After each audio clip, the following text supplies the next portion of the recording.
नमस्कार, मैं हूं आपके साथ मयंक। आज 4 अप्रैल है और पिछले 12 घंटे के अंदर ईरान की तरफ से कहां कहां क्या क्या हमले किए गए और जंग में क्या डेवलपमेंट है, मैं ये सारी खबरें आपको बताऊंगा। देखिए, एक बार फिर बीती रात और पिछले 12 घंटों की हम बात करें, भयंकर हमले हुए हैं। चाहे आप रियाद की बात करें, रियाद पर मिसाइल अटैक हुआ है, कुवैत पे अटैक हुआ है, इरबिल में ऑयल रिफाइनरी में आग लगा दी गई है, कुर्द इलाकों में जबरदस्त जो है मिसाइल अटैक हुआ है। इसके अलावा जॉर्डन में अमेरिकी बेस पर एक बार फिर मिसाइल गिरी है। और जो जानकारी मेरे मुताबिक जो मेरे पास है उसके मुताबिक पिछले 24 घंटे के अंदर, आज 4 अप्रैल है, यानी 3 से 4 अप्रैल के बीच में 24 घंटे में ईरान ने 250 मिसाइल्स फायर किए हैं अलग अलग जगह। जो लोग ये सोचते हैं कि मिसाइल्स खत्म हो रही है ईरान की, उसका जवाब है ये। और 250 मिसाइल्स फायर की गई हैं।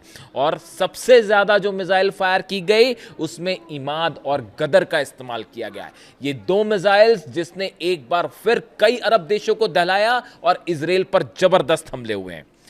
केमिकल फैक्ट्री जल रही है इजराइल की, हाइफा में एक बार फिर हमले हुए हैं ऑयल रिफाइनरी के ऊपर, और अलग अलग शहरों में इजराइल के हमले हो रहे हैं। लेकिन इस बीच 2 खबरें ऐसी हैं जिसका मैं जिक्र करना चाहूंगा।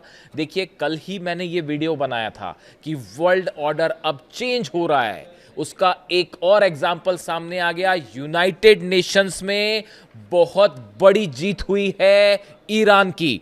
देखिए, 23 साल बाद फ्रांस ने ईरान का समर्थन कर दिया है यूनाइटेड नेशंस में, और फ्रांस और रूस और चीन ने मिलकर ईरान के खिलाफ जो प्रस्ताव रखा गया था कि कार्रवाई की जाए, उसको वीटो कर दिया। और उसमें फ्रांस ने भी साथ दिया रूस और चीन का। यह बहुत बड़ी खबर है। जो इंटरनेशनल रिलेशंस के जानकार हैं, ये वही बात है कि पूरा वर्ल्ड ऑर्डर अब चेंज हो रहा है और डोनाल्ड ट्रंप और अमेरिका, हर तरफ हार मिल रही साहब। जंग में भी हार रहा है अमेरिका, ग्राउंड ऑपरेशन कर नहीं पा रहा है, हॉर्मूज में हार मिली है, फाइटर जेट्स गिर रहे हैं, उसकी भी बात करेंगे जो फाइटर जेट गिरा दिया। और उसके बाद अब यूनाइटेड नेशंस में यह हार। देखिए, पहले हम एक बार शॉर्ट में यूएन की बात कर लें। यूएन में 23 साल बाद किसी मुद्दे पर फ्रांस, रूस और चीन ने पहली बार वीटो किया, वो भी संयुक्त राज्य अमेरिका के खिलाफ। दरअसल बहरीन ने हॉर्मूज को लेकर एक प्रस्ताव यूनाइटेड नेशन सिक्योरिटी काउंसिल में रखा था। यह प्रस्ताव पास हो जाता तो जंग के बीच ईरान की मुसीबत और बढ़ सकती थी। लेकिन रूस, चीन के साथ मिलकर फ्रांस ने इसे वीटो कर दिया। इससे पहले 2003 में इराक के खिलाफ जंग के दौरान तीनों देशों ने एक साथ मिलकर अमेरिका का विरोध किया था। यानी 2003 में इराक की जंग के समय जो स्टैंड फ्रांस ने लिया था, वो अब लिया गया है। इसकी एक बड़ी वजह है, अमेरिका के राष्ट्रपति डोनाल्ड ट्रंप ने फ्रांस को लेकर कई बार टिप्पणियां की, उनके राष्ट्रपति का मजाक उड़ाया। ये बिल्कुल वैसे ही है जैसे कि मोहम्मद बिन सलमान के साथ किया गया। वो डोनाल्ड ट्रंप ने जिस तरह से उन पर कमेंट किया था, उसी तरह की बातें जो है उन्होंने फ्रांस के राष्ट्रपति का उन्होंने मजाक उड़ाया। उसके बाद से जो है दूरियां बढ़नी शुरू हो गई थी नेटो को लेकर। एक तो नेटो की हालत ऐसी कि नेटो खत्म माना जा रहा है, नेटो जो है खत्म माना जा रहा है, और ये अमेरिका की हार में एक और तमगा जो है वो जुड़ चुका है। अब ऐसी हालात में देखिए, फ्रांस ने अपना एयर स्पेस नहीं दिया अमेरिका को, और जो मदद की बात कर रहे थे बार बार डोनाल्ड ट्रंप, उसको उन्होंने रिजेक्ट कर दिया। इजराइल के खिलाफ फ्रांस ने आरोप लगाया कि जिस तरह से फिलिस्तीन पे हमले हो रहे हैं, उन्होंने उसकी मदद नहीं की। इजराइल के लिए अपना एयर स्पेस फ्रांस ने बंद कर दिया। इस तरह की तमाम बातें हैं। और खबर यह भी है कि ईरान ने जो है फ्रांस के एक जहाज को हॉर्मुज से निकलने की अनुमति भी दी। इसीलिए ये सब कारणों से फ्रांस भी अब ईरान के साथ है। देखिए, अब ये इंपॉर्टेंट क्यों है इंटरनेशनल रिलेशंस में। ईरान, देखिए, आप ईरान की विदेश नीति की आप बात करें, ईरान ने जब भी पहले बात की न्यूक्लियर टॉक्स जो हो रही थी अमेरिका के साथ, ईरान ने बड़े सदे हुए तरीके से अपनी बात सामने रखी, कि सिविलाइज्ड कंट्री की तरह अपनी बात सामने रखी। हमला तो अमेरिका ने किया था, बात के दौरान इजराइल ने किया था, ईरान तो बातचीत कर रहा था। तो गलती किसकी थी, आप खुद बताइए। अब ऐसी सिचुएशन में एक बार फिर इस समय ईरान के सामने यह है चैलेंज कि इंटरनेशनल लेवल पर समर्थन हासिल किया जाए, और पूरी दुनिया ये महसूस कर रही है। देखिए, आज डोनाल्ड ट्रंप अलग थलग पड़े हुए हैं, अमेरिका में उनका भयंकर विरोध हो रहा है, अरब ने साथ छोड़ दिया है, वो पुतिन से बात कर रहे हैं, चीन और रूस ने तो मन बना लिया है कि इस बार मिलके जो है वो घेर लिया जाए। और ईरान की तरफ से अब ये कोशिश है कि पूरी दुनिया उसका पक्ष समझे। भारत के साथ लगातार संबंध बेहतर हो रहे हैं, बल्कि नई ऊंचाई पे पहुंच रहे हैं, मैंने आपको बताया ही था। इस बीच फ्रांस की तरफ से ईरान के साथ आना फ्रांस का ये बहुत बड़ा झटका है अमेरिका के लिए। इसके अलावा देखिए, एक बड़ी बात मैं आज फिर करना चाह रहा हूं। डिएगो गार्सिया में बड़ा मूवमेंट हो रहा है। डिएगो गार्सिया हिंद महासागर में जो बेस है ब्रिटेन और अमेरिका की फोर्सेस है, वहाँ पे बताया ये जा रहा है कि डिएगो गार्सिया में एक बड़ी वॉर प्रैक्टिस कर रहा है अमेरिका कि कैसे ईरान में घुस के ग्राउंड ऑपरेशन किया जाए।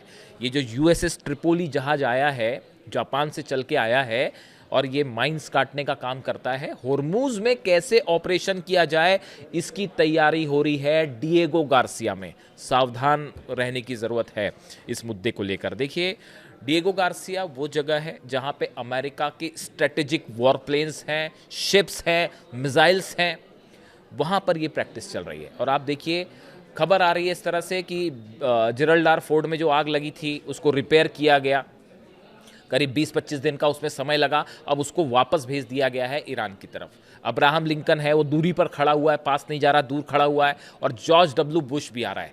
3 एयरक्राफ्ट कैरियर फिर से ईरान की तरफ बढ़ रहे हैं। यूएसएस ट्रिपोली डिएगो गार्सिया में मौजूद है, वहां पे बड़ी ग्राउंड एक्सरसाइज हो रही है कि कैसे ग्राउंड ऑपरेशन किया जाए। इस बीच लगातार बमबारी हो रही है ईरान के ऊपर, आईआरजीसी के ठिकानों को तबाह करने की कोशिश हो रही है ताकि ग्राउंड ऑपरेशन हो तो सेना एक्शन ना ले पाए। लेकिन हालात दूसरे हैं। ईरान की तरफ से बयान आया है कि एक भी सैनिक ने अगर कदम रखा तो उसको वापस नहीं जाने देना है। ये आईआरजीसी की तरफ से खुली चेतावनी आ गई। देखिए, ईरान के पास सारी इंफॉर्मेशन है, मैं आपको पहले ही बता रहा हूँ डिएगो गार्सिया में क्या हो रहा है, वो थोड़ी सी जानकारी आप जब मैं बैठे बैठे आपको बता रहा हूँ तो फिर ईरान के पास तो होएगी जानकारी, आप समझ ही सकते हो।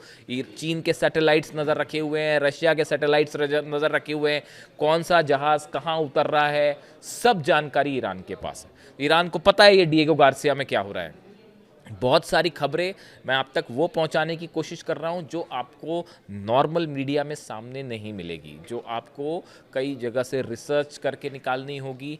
कई आपके स्पेकुलेशंस होते हैं कि यूएसएस ट्रिपोली अब तक ईरान के उस रेंज में क्यों नहीं आया जहां पर ऐसी बॉक्सर भी है, एक जो इनका हमला करने वाला एक और डिस्ट्रॉयर है, जहाज है बॉक्सर, वो पूरी जो अपने साथ लेके चलता है जहाज वो अभी तक वहां नहीं पहुंचा है। यानी कि ये माना जा रहा है, जो देखिए जहाज़ों की जो पोजीशन है, अगर आप इसको स्टडी करें, मैं डिफेंस और हथियारों से जुड़े चीज़ों को एनालाइज करता हूँ, उससे समझता रहता हूँ, तो देखिए क्या होता है कि कोई भी जहाज़ कितनी दूरी पर है, उसको बैकिंग वाले जहाज़ कितनी दूरी पे हैं, तीनों एयरक्राफ्ट कैरियर्स जो हैं वो कितनी दूरी पे हैं, यूएसएस ट्रिपोली डिएगो गार्सिया के करीब है, वो कहाँ पहुँच रहा है, ये अंदाज़ लगाता है कि अभी कितना टाइम और लगेगा। तो ऐसा लगता है फिलहाल कि कम से कम 48 घंटे लगेंगे अगर डोनाल्ड ट्रंप कोई ऑपरेशन करते हैं। एक बात तो तय है, ये जो जहाज आ रहे हैं सबके सब, जेरल्ड हो गया, Abraham Lincoln, George W Bush, Tripoli, boxer भी पहुंचेगा, ये आज नहीं तो कल पहुंचेगा, और उसके अलावा 50,000 मरीन्स तैयार है। और जिस तरह से ट्रिपोली एक्सरसाइज कर रहा है डिएगो गार्सिया में,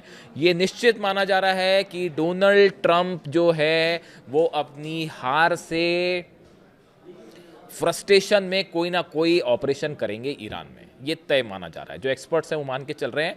देखिए, डोनाल्ड ट्रंप जिस तरह से रिएक्ट कर रहे हैं चीज़ों को लेके, उन्होंने अपने सेना के अधिकारियों को हटाना शुरू कर दिया।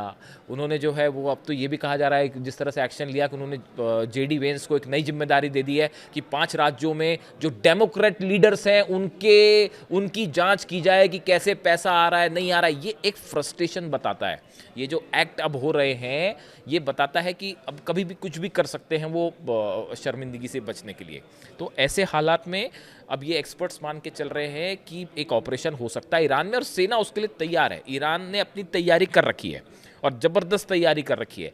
जो फाइटर जेट गिरा F-15 अमेरिका का, देखिए इससे शर्मनाक स्थिति नहीं होती है। कोई भी फाइटर जेट गिर जाए F-15 के लेवल का, उसको ईरान के डिफेंस सिस्टम ने मार गिराया। कई लोग मुझसे सवाल पूछ रहे थे।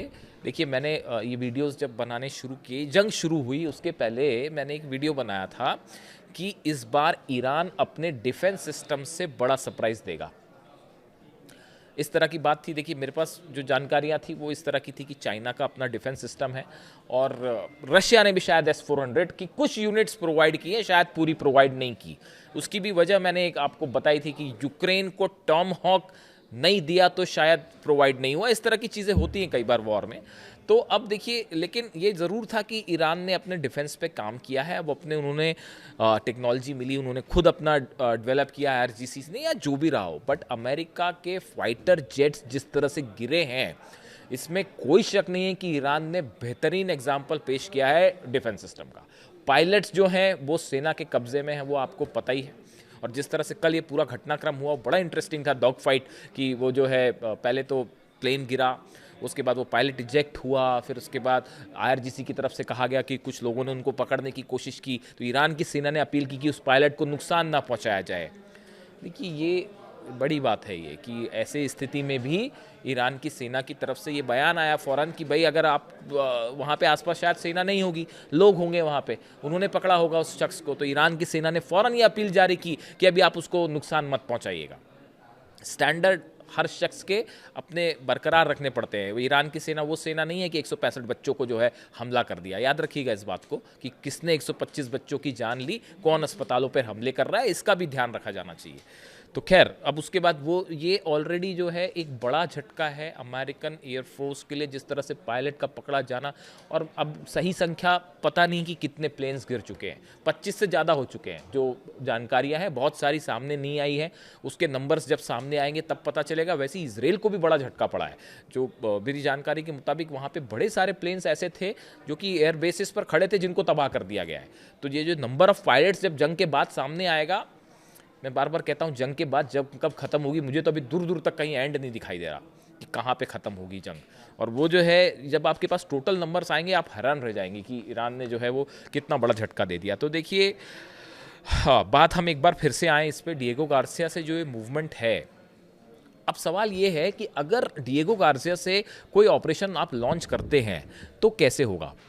देखिए, एक तो ये है कि आपने हैवी बम्बार्डमेंट किया, वो ऑलरेडी हो रहा है। जिस तरह से आपने देखा ईरान के ब्रिज पर हमला करना, ईरान के स्ट्रैटेजिक लोकेशंस पर हमला करना, उसके अलावा अब ऐसे जगह हमले हो रहे हैं, पुल पर हमला कर दिया, अस्पताल पर हमला कर दिया, कहीं इंफ्रास्ट्रक्चर को। ये फ्रस्ट्रेशन दिखाता है। यही बात अब्बास अराक्ची कह रहे हैं कि अमेरिका की नैतिक हार है, मॉरल हार। तो जब किसी का मॉरल हो तब उसकी मॉरल हार हो। मैं इस बात पे ईरान के विदेश मंत्री से थोड़ा असहमत हूँ कि ईरान के विदेश मंत्री कह रहे हैं कि ये मॉरल लॉस है, एक हार है, मॉरल डिफीट है ये। तो मॉरल डिफीट तो उस शख्स की होगी ना जिसके पास कोई मॉरल हो, जो 165 बच्चों को शहीद कर दे रहा है, जो सुप्रीम लीडर को निशाना बना दे रहा है, जो अस्पतालों पे हमले कर रहा है, यूनिवर्सिटी पे हमले कर रहा है। उनकी क्या मॉरलिटी होगी साहब, आप ही बताइए, इज़न्ट इट। तो अब देखिए, अब मामला ये है कि जो एक्सपर्ट्स बता रहे हैं, मैंने कल बड़ी चर्चा की इस पे, कि एक बड़ा बम्बार्डमेंट होगा और उसके बाद हॉर्मूज में केशम आइलैंड को कब्जा करने की कोशिश हो सकती है। केशम आइलैंड के पास कल भी काफ़ी मूवमेंट हुआ। आप देखिए, अमेरिकन जेट्स वहाँ पे आ रहे हैं, बम बरसा रहे हैं। हॉर्मूज के एंट्री पॉइंट, एग्जिट पॉइंट में एक बार बता चुका हूँ आपको, दोनों एंट्री एग्जिट पर एक साथ हमला।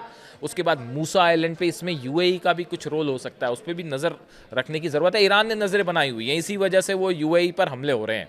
वो आप देख ही रहे हैं कि यूएई पे जो हमले इसी वजह से है। ईरान ने जो एम्प्टिव स्ट्राइक, अच्छा हाँ, ये प्री एम्प्टिव स्ट्राइक याद है आपको, जंग के पहले बार बार ईरान कह रहा था हम प्री एम्प्टिव स्ट्राइक करेंगे, प्री एम्प्टिव स्ट्राइक करेंगे। ये जो यूएई पर हमले हो रहे हैं, वो ईरान ने उसको पहले ही वार्निंग दे दी है कि देखिए ऐसा है, बीच में कूदने की ज़रूरत नहीं है, आप सीमा में रहें। अगर आप जंग में कूदेंगे तो फिर अभी जितनी मिसाइल गिर रही हैं उसकी दुगनी गिरेगी, फिर आप हिसाब समझ लो फिर।